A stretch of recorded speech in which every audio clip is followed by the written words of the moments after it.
The Count of Monte Cristo by Alexandre Dumas. Chapter 1. Marseille. The Arrival. On the 24th of February, 1815, the lookout at Notre-Dame de la Garde signalled the three-master, the Pharaon from Smyrna, Trieste, and Naples. As usual, a pilot put off immediately, and rounding the Château d'If, got on board the vessel between Cap Morgian and Rion Island. Immediately, and according to custom, the ramparts of Fort Saint-Jean were covered with spectators. It's always an event at Marseille for a ship to come into port, especially when this ship, like the Pharaon, has been built, rigged, and laden at the old Fosse docks, and belongs to an owner of the city. The ship drew on and had safely passed the strait, which some volcanic shock has made between the Calassaregne and Jarreau Islands, had doubled Pomègue, and approached the harbour under topsails, jib, and spanker, but so slowly and sedately that the idlers, with that instinct which is the forerunner of evil, asked one another what misfortune could have happened on board. However, those experienced in navigation saw plainly that if any accident had occurred, it was not to the vessel herself, for she bore down with all the evidence of being skilfully handled, the anchor a cockbill, the jib-boom guys already eased off, and standing by the side of the pilot, who was steering the Pharaon towards the narrow entrance of the inner port, was a young man who, with activity and vigilant eye, watched every motion of the ship, and repeated each direction of the pilot. The vague disquietude which prevailed among the spectators had so much affected one of the crowd that he did not wait the arrival of the vessel in harbour, but jumping into a small skiff, desired to be pulled alongside the Pharaon, which he reached as she rounded into La Réserve basin. When the young man on board saw this person approach, he left his station by the pilot, and, hat in hand, leaned over the ship's bulwarks. He was a fine, tall, slim young fellow of 18 or 20, with black eyes and hair as dark as a raven's wing, and his whole appearance bespoke that calmness and resolution peculiar to men accustomed from their cradle to contend with danger. "Ah, is it you, Dante?" cried the man in the skiff. "What's the matter? And why have you such an air of sadness aboard?" "A great misfortune, Monsieur Morel," replied the young man. "A great misfortune, for me especially. Off Civita Vecchia, we lost our brave Captain Leclerc." "And the cargo?" inquired the owner eagerly. "Is all safe, Monsieur Morel, and I think you will be satisfied on that head. But poor Captain Leclerc—" "What happened to him?" asked the owner with an air of considerable resignation. "What happened to the worthy captain?" "He died." "Fell into the sea?" "No, sir, he died of brain fever in dreadful agony." Then turning to the crew, he said, "Bear a hand there, to take in sail." All hands obeyed, and at once the 8 or 10 seamen who composed the crew sprang to their respective stations at the spanker brails and outhaul, topsail sheets and halyards, the jib downhaul and topsail clew lines and buntlines. The young sailor gave a look to see that his orders were promptly and accurately obeyed, and then turned again to the owner. "And how did this misfortune occur?" inquired the latter, resuming the interrupted conversation. "Alas, sir, in the most unexpected manner. After a long talk with the harbour master, Captain Leclerc left Naples greatly disturbed in mind. In 24 hours he was attacked by a fever and died 3 days afterwards. We performed the usual burial service, and he is at his rest, sewn up in his hammock with a 36-pound shot at his head and his heels, off El Giglio Island. We bring to his widow his sword and cross of honour. It was worthwhile, truly," added the young man with a melancholy smile, "to make war against the English for 10 years, and to die in his bed at last, like everybody else." "Why, you see, Edmond," replied the owner, who appeared more comforted at every moment, "we are all mortal, and the old must make way for the young. If not, why, there would be no promotion. And since you assure me that the cargo is all safe and sound, Monsieur Morel, take my word for it. and I advise you not to take the 25,000 francs for the profits of the voyage." Then, as they were just passing the round tower, the young man shouted, "Stand by there to lower the topsails and jib. Brail up the spanker." The order was executed as promptly as it would have been on a man of war. "Let go and clew up." At this last command, all the sails were lowered, and the vessel moved almost imperceptibly onwards. "Now, if you will come on board, Monsieur Morel," said Dante, observing the owner's impatience, "here is your supercargo, Monsieur Danglars, coming out of his cabin, who will furnish you with every particular. As for me, I must look after the anchoring and dress the ship in mourning." The owner did not wait for a second invitation. He seized a rope which Dante flung to him, and with an activity that would have done credit to a sailor, climbed up the side of the ship, while the young man, going to his task, left the conversation to Danglars, who now came towards the owner. He was a man of 25 or 26 years of age, of unprepossessing countenance, obsequious to his superiors, insolent to his subordinates, and this in addition to his position as responsible agent on board, which is always obnoxious to the sailors, made him as much disliked by the crew as Edmond Dante was beloved by them. "Well, Monsieur Morel," said Danglars, "you have heard of the misfortune that has befallen us?" "Yes, yes, poor Captain Leclerc. He was a brave and honest man."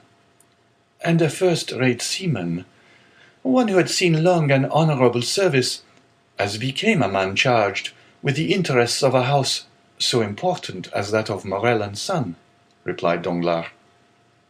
"But," replied the owner, glancing after Dante, who was watching the anchoring of his vessel, "it seems to me that a sailor needs not be so old as you say, Danglars, to understand his business. For our friend Edmond seems to understand it thoroughly, and not to require instruction from anyone." "Yes," said Danglars, darting at Edmond a look gleaming with hate.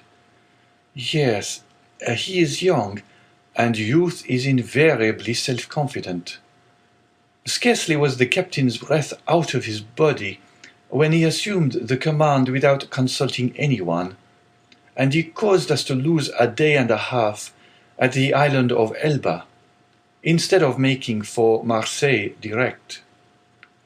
"As to taking command of the vessel," replied Morel, "that was his duty as captain's mate. As to losing a day and a half off the island of Elba, he was wrong unless the vessel needed repairs." "The vessel was in as good condition as I am, and as I hope you are, Monsieur Morel, and this day and a half was lost from pure whim, for the pleasure of going ashore, and nothing else." "Dante," said the ship-owner, turning towards the young man, "come this way." "In a moment, sir," answered Dante, "and I'm with you." Then calling to the crew, he said, "Let go." The anchor was instantly dropped, and the chain ran rattling through the porthole. Dante continued at his post in spite of the presence of the pilot, until this manoeuvre was completed, and then he added, "Half-mast the colours, and square the yards." "You see," said Danglars, "he fancies himself captain already, upon my word." "And so in fact he is," said the owner. "Except your signature and your partner's, Monsieur Morel." "And why should he not have this?" asked the owner. "He is young, it is true, but he seems to me a thorough seaman, and of full experience." A cloud passed over Danglars' brow. "Your pardon, Monsieur Morel," said Dante, approaching. "The vessel now rides at anchor, and I am at your service. You hailed me, I think."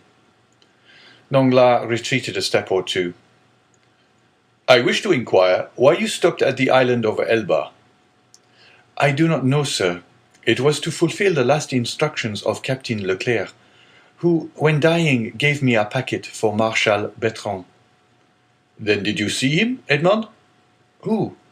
"The Marshal." "Yes, Morel looked around him, and then drawing Dante on one side, he said suddenly, "And how is the Emperor?" "Very well, as far as I could judge from the sight of him." "You saw the Emperor, then?" "He entered the Marshal's apartment while I was there." "And you spoke to him?" "Why, it was he who spoke to me, sir," said Dante with a smile. "And what did he say to you?"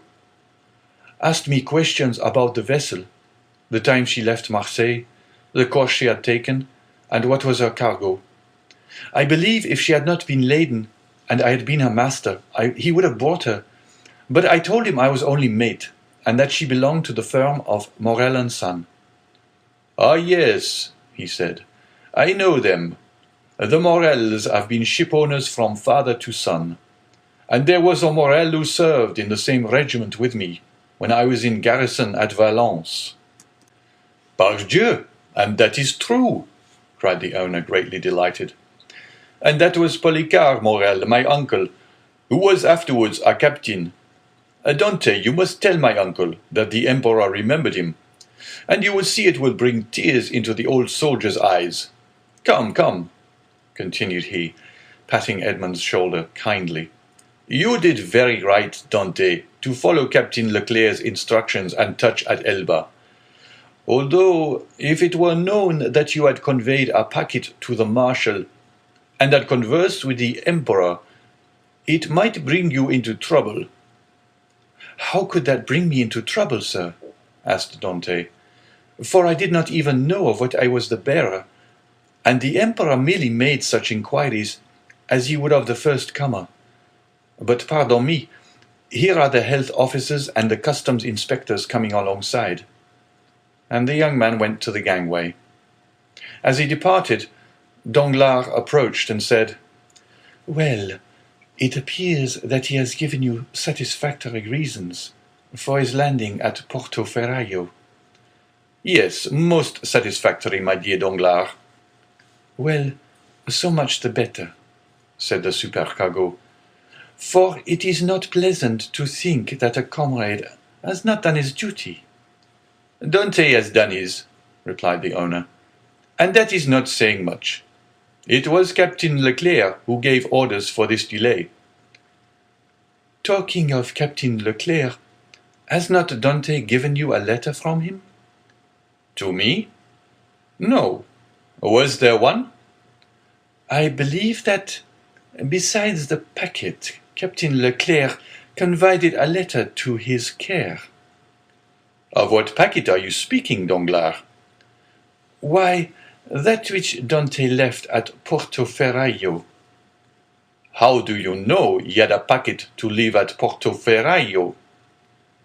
Danglars turned very red.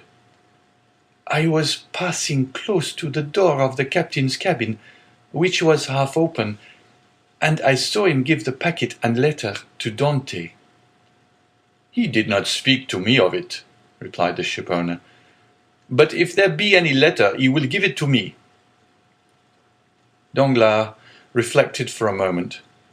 "Then, Monsieur Morel, I beg of you," said he, "not to say a word to Dante on the subject. I may have been mistaken." At this moment the young man returned. Danglars withdrew. "Well, my dear Dante, are you now free?" inquired the owner. "Yes, sir." "You have not been long detained." "No, I gave the custom house officers a copy of our bill of lading. And as to the other papers, they sent a man off with the pilot, to whom I gave them." "Then you have nothing more to do here?"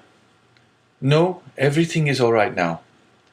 "Then you can come and dine with me." "I really must ask you to excuse me, Monsieur Morel. My first visit is due to my father, though I am not the less grateful for the honor you have done me." "Right, Dante, quite right. I always knew you were a good son." "And," inquired Dante with some hesitation, "do you know how my father is?" "Well, I believe, my dear Edmond, though I have not seen him lately." "Yes, he likes to keep himself shut up in his little room." "That proves, at least, that he was wanted for nothing during your absence." Dante smiled. "My father is proud, sir, and if he had not a meal left, I doubt if he would have asked anything from anyone, except from heaven." "Well then, after this first visit has been made, we shall count on you."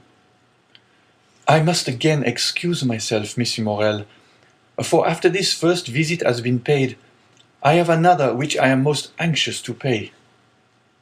"True, Dante. I forgot. There was at the Catalans someone who expects you no less impatiently than your father, the lovely Mercedes." Dante blushed. "Aha!" said the shipowner. "I am not in the least surprised, for she has been to me 3 times, inquiring if there were any news of the Pharaon. Peste, Edmond, you have a very handsome mistress." "She is not my mistress," replied the young sailor gravely. "She is my betrothed." "Sometimes the one and the same thing," said Morel with a smile. "Not with us, sir," replied Dante. "Well, well, my dear Edmond," continued the owner, "don't let me detain you. You have managed my affairs so well that I ought to allow you all the time you require for your own. Do you want any money?" "No, sir, I have all my pay to take. Nearly 3 months' wages." "You are a careful fellow, Edmond." "Say I have a poor father, sir." "Yes, yes, I know how good a son you are. So now hasten away to see your father. I have a son too, and I shall be very wroth with those who detained him from me after 3 months' voyage." "Then I have your leave, sir?" "Yes, if you have nothing more to say to me." "Nothing." "Captain Leclerc did not, before he died, give you a letter from me?" "He was unable to write, sir, but that reminds me that I must ask your leave of absence for some days." "To get married?" "Yes, first, and then go to Paris." "Very good. Have what time you require, Dante. It will take quite 6 weeks to unload the cargo, and we cannot get you ready for sea until 3 months after that. Only be back in 3 months. For the Pharaon," added the owner, patting the young sailor on the back, "cannot sail without her captain." "Without her captain?" cried Dante, his eyes sparkling with animation. "Pray mind what you say, for you are touching on the most secret wishes of my heart. Is it really your intention to make me captain of the Pharaon?" "If I were sole owner, we'd shake hands on it now, my dear Dante, and call it settled. But I have a partner, and you know the Italian proverb, chi ha compagno ha padrone. He who has a partner has a master. But the thing is at least half done, as you have 1 out of 2 votes. Rely on me to procure the other. I will do my best." "Ah, Monsieur Morel," exclaimed the young seaman, with tears in his eyes, and grasping the owner's hand, "Monsieur Morel, I thank you in the name of my father and of Mercedes." "That's all right, Edmond. There's a providence that watches over the deserving. Go to your father. Go and see Mercedes, and afterwards come to me." "Shall I row you ashore?" "No, thank you. I shall remain and look over the accounts with Danglars. Have you been satisfied with him this voyage?" "That is according to the sense you attach to the question, sir. Do you mean, is he a good comrade?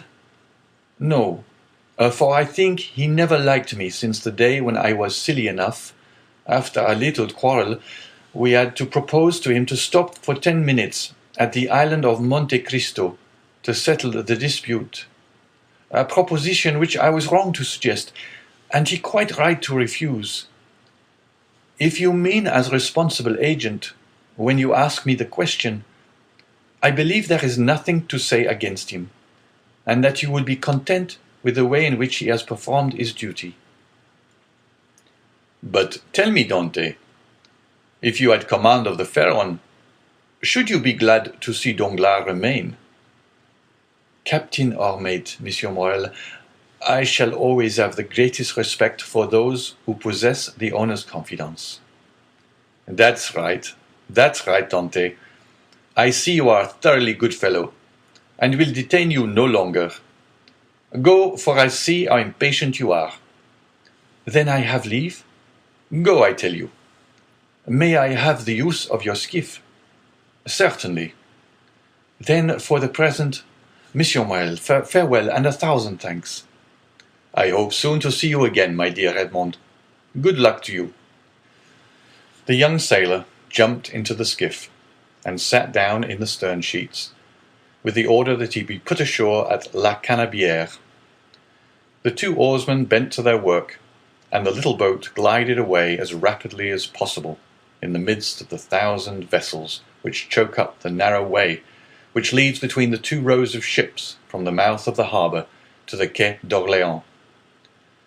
The ship-owner, smiling, followed him with his eyes until he saw him spring out on the quay and disappear in the midst of the throng, which from 5 o'clock in the morning until 9 o'clock at night swarms in the famous street of La Canebière, a street of which the modern Phocéens are so proud that they say with all the gravity in the world, and with that accent which gives so much character to what is said, "If Paris had La Canebière, Paris would be a second Marseille." On turning round, the owner saw Danglars behind him, apparently awaiting orders, but in reality also watching the young sailor. But there was a great difference in the expression of the two men who thus followed the movements of Edmond Dante. Chapter 2. Father and Son. We will leave Danglars struggling with the demon of hatred and endeavouring to insinuate in the ear of the ship-owner some evil suspicions against his comrade, and follow Dante, who, after having traversed La Canebière, took the Rue de Noailles and entered a small house on the left of the Allée de Meilhan, rapidly ascended 4 flights of a dark staircase, holding the baluster with one hand, while with the other he repressed the beatings of his heart, and paused before a half-open door, from which he could see the whole of a small room. This room was occupied by Dante's father. The news of the arrival of the Pharaon had not yet reached the old man, who, mounted on a chair, was amusing himself by training with trembling hand the nasturtiums and sprays of clematis that clambered over the trellis at his window. Suddenly he felt an arm thrown around his body, and a well-known voice behind him exclaimed, "Father, dear father!" The old man uttered a cry, and turned round. Then, seeing his son, he fell into his arms, pale and trembling. "What ails you, my dearest father? Are you ill?" inquired the young man, much alarmed. No, my dear Edmond. My boy, my son. No, but I did not expect you. And joy, the surprise of seeing you so suddenly. Oh, I feel as if I were going to die. Come, cheer up, my dear father. It is I, really I. They say joy never hurts, and so I came to you without any warning. Come now, do smile, instead of looking at me so solemnly. Here I am, back again, and we are going to be happy." Yes, my boy, so we will, replied the old man. "But how shall we be happy? Shall you never leave me again? Come, tell me all the good fortune that has befallen you." "God forgive me," said the young man, "for rejoicing at happiness derived from the misery of others. But heaven knows I did not seek this good fortune. It has happened, and I really cannot pretend to lament it. The good Captain Leclerc is dead, father, and it is probable that with the aid of Monsieur Morel I shall have his place. Do you understand, father? Only imagine me a captain at 20, with 100 louis pay, and a share in the profits. Is this not more than a poor sailor like me could have hoped for?" "Yes, my dear boy," replied the old man, "it is very fortunate. Well then, with the first money I touch, I mean you to have a small house, with a garden in which to plant clematis, nasturtium, and honeysuckle. But what ails you, father? Are you not well? It is nothing, nothing. It will soon pass away. And as he said so, the old man's strength failed him, and he fell backwards. Come, come, said the young man. A glass of wine, father, will revive you. Where do you keep your wine? No, no thanks. You need not look for it. I do not want it, said the old man. Yes, yes, father, tell me where it is. And he opened 2 or 3 cupboards. It is no use, said the old man. There is no wine. What, no wine? said Dante, turning pale and looking alternately at the hollow cheeks of the old man and the empty cupboards. What, no wine? Have you wanted money, father? I want nothing now that I have you, said the old man. Yet, stammered Dante, wiping the perspiration from his brow, yet I gave you 200 francs when I left, 3 months ago.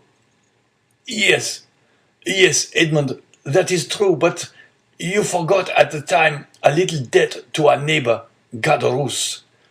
He reminded me of it, telling me if I did not pay for you, he would be paid by Monsieur Morel, and so you see lest he might do you an injury. Well? Why, I paid him. But, cried Dante, it was 140 francs I owed Caderousse. Yes, stammered the old man. And you paid him out of the 200 francs I left you? The old man nodded. So that you have lived for 3 months on 60 francs? Muttered Edmond. You know how little I require, said the old man. Heaven pardon me, cried Edmond, falling on his knees before his father. What are you doing? You have wounded me to the heart. Never mind it, for I see you once more, said the old man. And now it's all over. Everything is all right again. Yes, I am here, said the young man, with a promising future and a little money.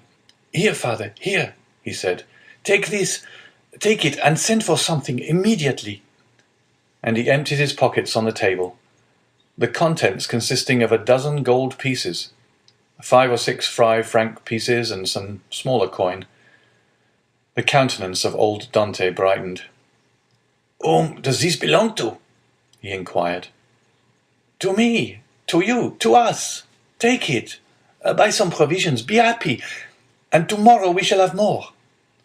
Gently, gently, said the old man with a smile.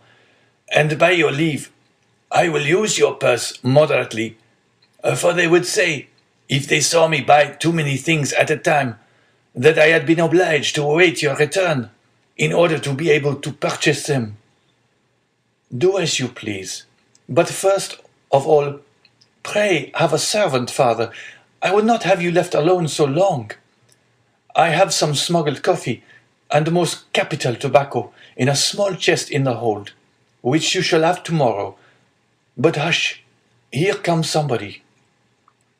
It is Caderousse, who has heard of your arrival, and no doubt comes to congratulate you on your fortunate return.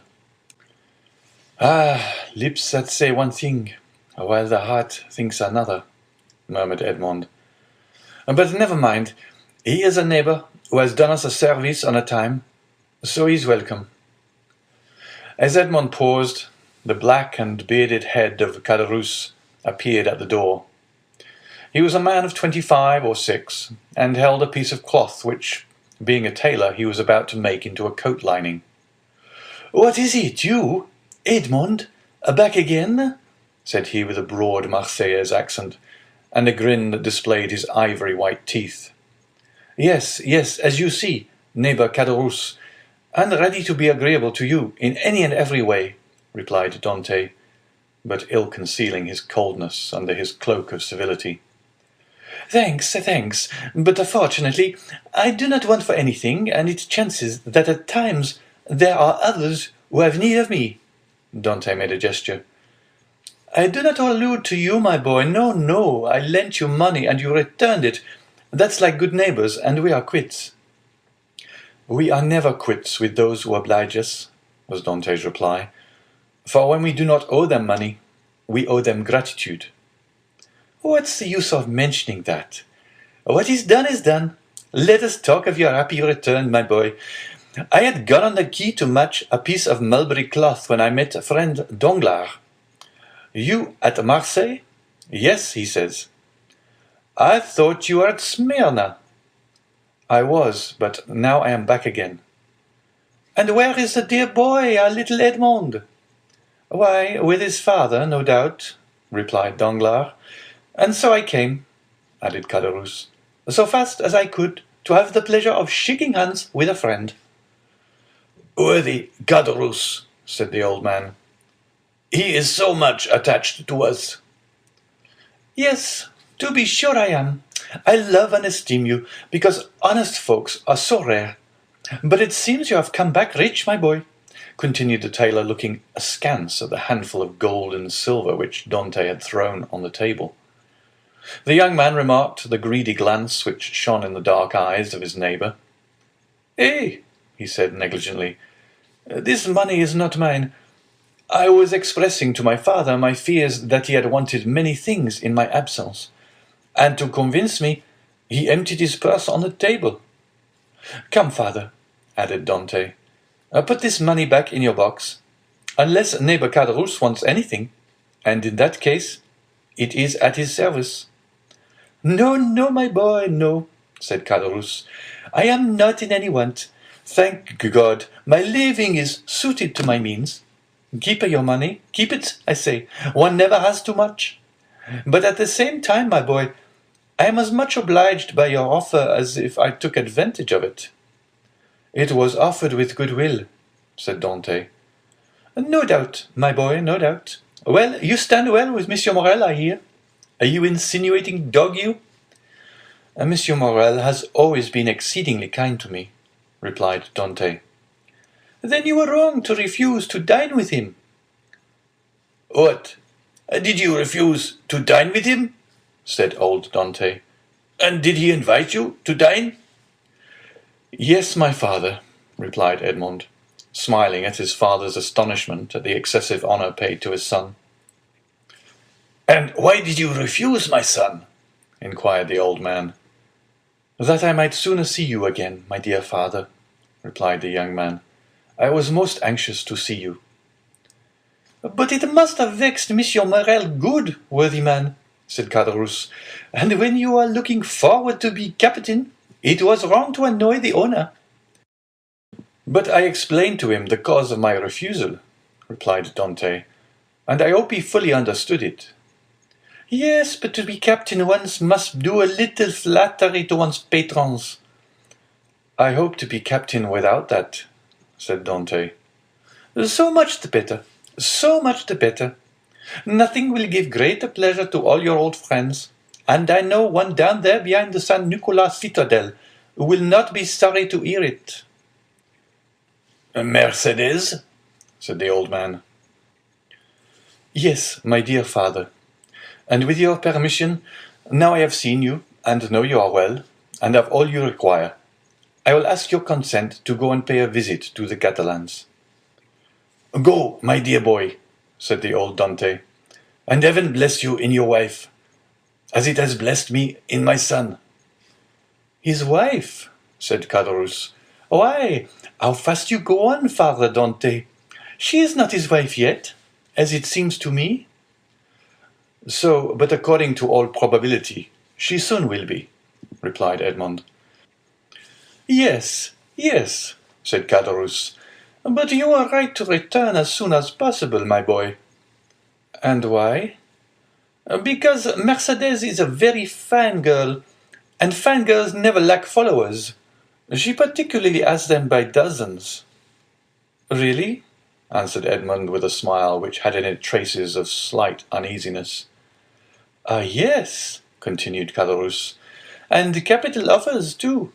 But you know, you will be captain, and who could refuse you then?' "Meaning to say," replied Dante with a smile which but ill concealed his trouble, "that if I were not a captain?" "Hey!" said Caderousse, shaking his head. "Come, come," said the sailor, "I have a better opinion than you of women in general, and of Mercedes in particular. And I am certain that, captain or not, she will remain ever faithful to me." "So much the better, so much the better," said Caderousse. "When one is going to be married, there's nothing like implicit confidence. But never mind that, my boy. Go and announce your arrival, and let her know all your hopes and prospects." "I will go directly," was Edmund's reply, and embracing his father, and nodding to Caderousse, he left the apartment. Caderousse lingered for a moment, then taking leave of old Dante, he went downstairs to rejoin Danglars, who awaited him at the corner of the Rue Senac. "Well," said Danglars, "did you see him?" "I have just left him," answered Caderousse. "Did he allude to his hope of being captain?" "He spoke of it as a thing already decided." "Indeed," said Danglars. "He is in too much hurry, it appears to me." "Why? It seems M. Morrel has promised him the thing." "So that he is quite elated about it?" "Why, yes. He is actually insolent over the matter. Has already offered me his patronage, as if he were a grand personage, and offered me a loan of money, as though he were a banker." "Which you refused?" "Most assuredly, although I might easily have accepted it, for it was I who put into his hands the first silver he ever earned. But now Monsieur Dante has no longer any occasion for assistance.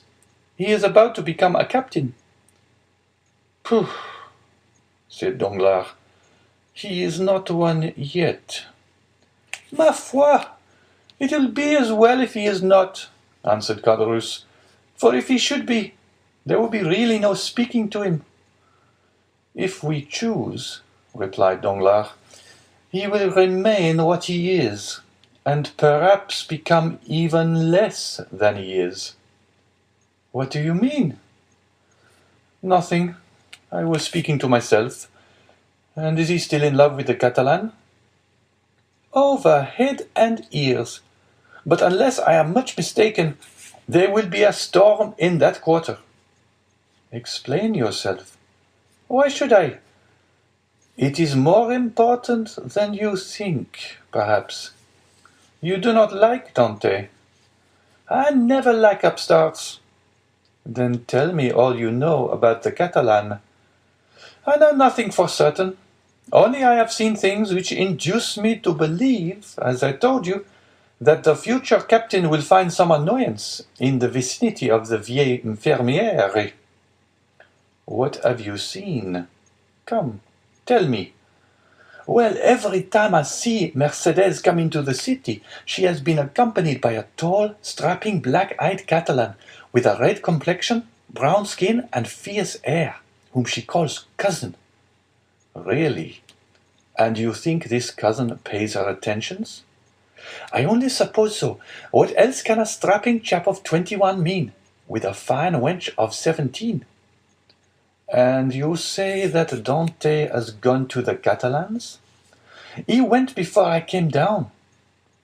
"Let us go the same way. We will stop at La Réserve, and we can drink a glass of La Malgue, whilst we wait for news." "Come along," said Caderousse, "but you pay the score." "Of course," replied Danglars, and going quickly to the designated place, they called for a bottle of wine and 2 glasses.